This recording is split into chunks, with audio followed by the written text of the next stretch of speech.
The 911 Call from the Other Side, Chicago, Illinois. Chapter 1. The Unanswered Ring.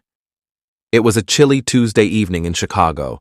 The city lights flickered against the mist rolling off Lake Michigan. The wind howled through the high-rises downtown, rattling windows and chilling bones. At the Chicago Emergency Communications Center, dispatcher Ava Ramirez had just started her night shift.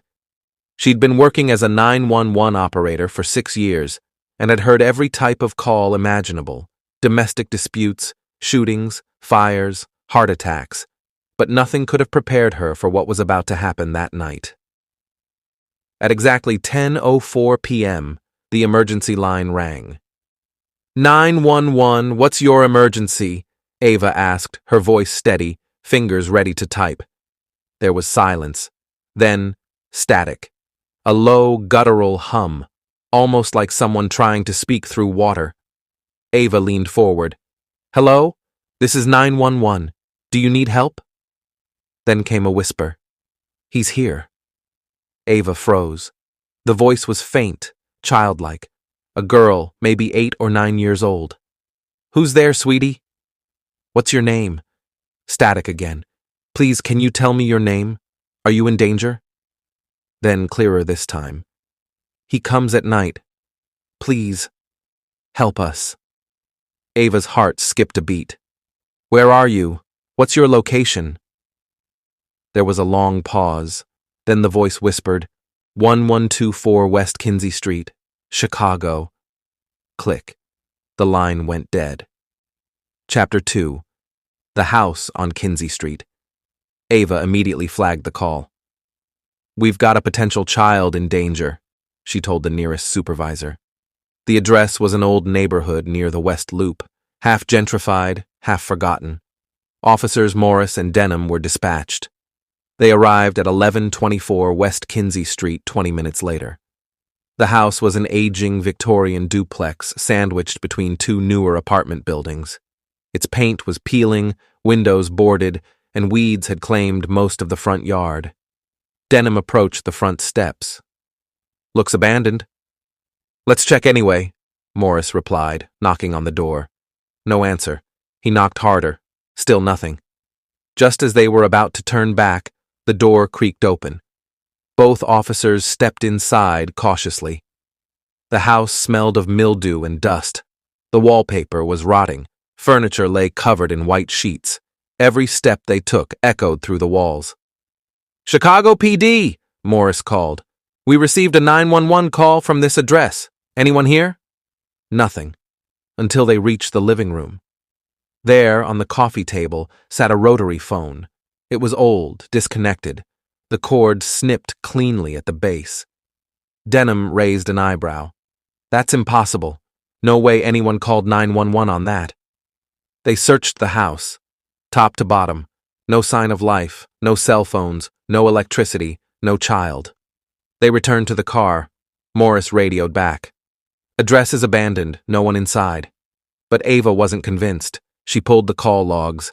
There it was, 10:04 p.m., a call originating from a landline listed under the address 1124 West Kinsey Street.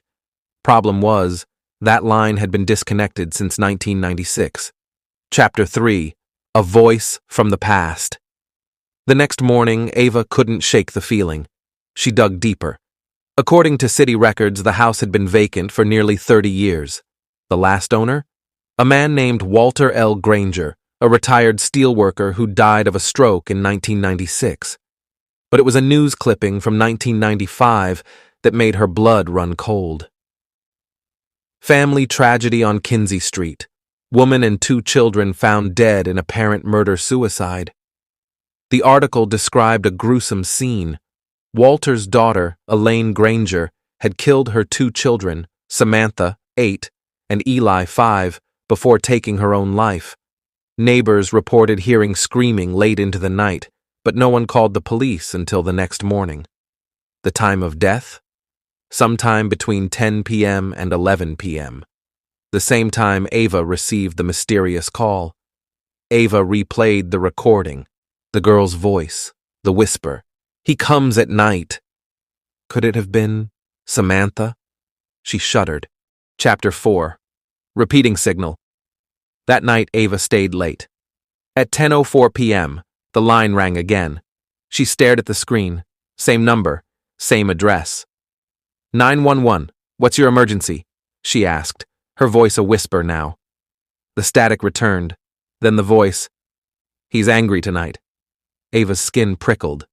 Who's angry? Tell me who's with you. He watches us from the walls. He told Mommy to do it. Samantha? Ava asked, her mouth dry. The voice paused. He said we don't get to leave. Click. She slammed her headset off and ran to the supervisor. I need access to the old call recordings. Everything from 1995 to now from this number. Her supervisor blinked. Why? Because this girl keeps calling us. But she's been dead for nearly 30 years. Chapter 5. Hidden tapes. The city archives were dusty and digitalized poorly. It took Ava 2 days to locate what she needed, recordings stored on microcassettes labeled Kinsey case.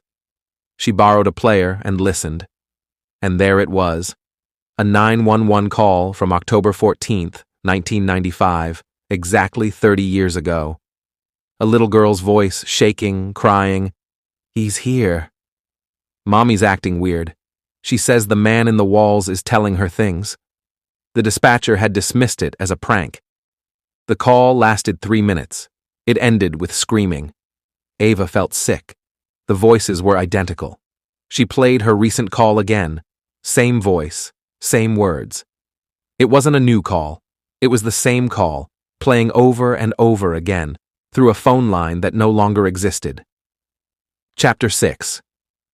The Technician.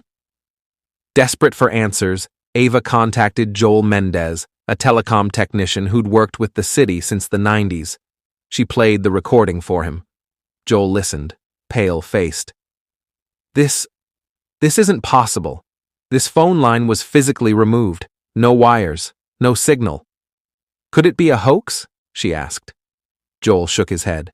Even if someone hacked the system, they'd need access to 1990s analog tech. This is like a ghost echo. Ghost echo? Ava repeated. It's a term we use jokingly. Sometimes, in really old buildings, you'd get phantom rings, like the signal residue from an old line. But a full conversation? That's something else. He paused. There's one more thing. This frequency, it's not from the modern grid. It's like the call is coming from somewhere else entirely. Chapter 7. The Basement Door. Ava couldn't let it go. She got permission to visit the house with Officer Denham. They arrived at 1124 West Kinsey Street, just before sunset. Inside, everything was as it was, cold, dead, lifeless. Until they found the basement door, locked tight with rusted chains. Denham broke the lock with a crowbar. The basement smelled of mold and decay. They descended carefully, flashlights sweeping. At the bottom, they found something odd. A wall of old dolls, nailed in rows, faces scratched, eyes missing. In the center of the room, a mirror. Not just any mirror, but an antique Victorian mirror, with strange symbols carved into the frame. Ava stepped closer. Her flashlight flickered. Then she saw it. A man's face, pale, hollow eyes, wide grin, staring at her from inside the mirror. She screamed. Denham swung his flashlight around, but saw nothing. But Ava knew. That was him, the one the girl spoke about. The man in the walls. Chapter 8. The Final Call. That night, Ava returned to the dispatch center. At 10:04 p.m., the phone rang again. 911, she whispered. The girl's voice returned. He knows you found him. Ava's heart pounded. Why is he still there? Why can't you leave? A pause. Because he feeds on pain, on fear. As long as someone listens, he stays. How do I stop it? Ava asked, voice trembling. You can't. But if you stop listening, maybe he'll fade. Click. Ava sat frozen. The room grew cold. The screen went black. Then, a final message flickered on her monitor. 10:04 p.m. Call ended from unknown dimension. Epilogue. The Watcher. Ava quit her job the next day. She moved out of Chicago. But every October 14th at 10:04 p.m., her phone rings. The number? 1124 West Kinsey Street. No matter where she is, no matter how many times she changes her phone, the girl still whispers, the man still watches, and the line is never truly disconnected.